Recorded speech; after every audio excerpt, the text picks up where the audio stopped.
Parang showbiz writer na rin si Attorney Jesus. Ang dami niyang chika sa isang tweet tungkol sa kaso at kontrobersya ng magkapatid na sila Cam at Kim Chiu. As if insider siya at alam ang mga tunay na pangyayari sa kabila ng hindi pa pagbibigay ng detalye ng magkapatid tungkol sa mga totoong pangyayari.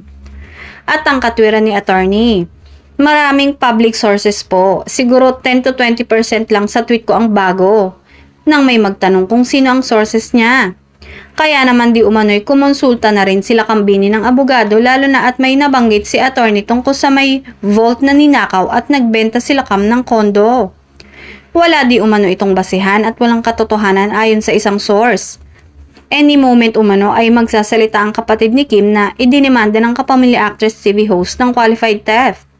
Bahagi ng tweet ni Attorney, kumuha daw ng pera sa vault or sa kondo. Tapos binenta daw yung isang kondo without Kim's consent. And so Kim Chiu was left with no choice but to sue her own sister. Pagpapatuloy ng tweet niya, the case Kim Chiu filed speaks volumes.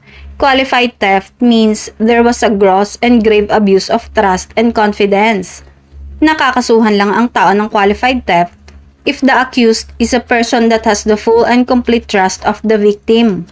If the accused was in such a special position to steal easily and massively from the victim. May team na di umano ng mga abogado ang ate ni Kim.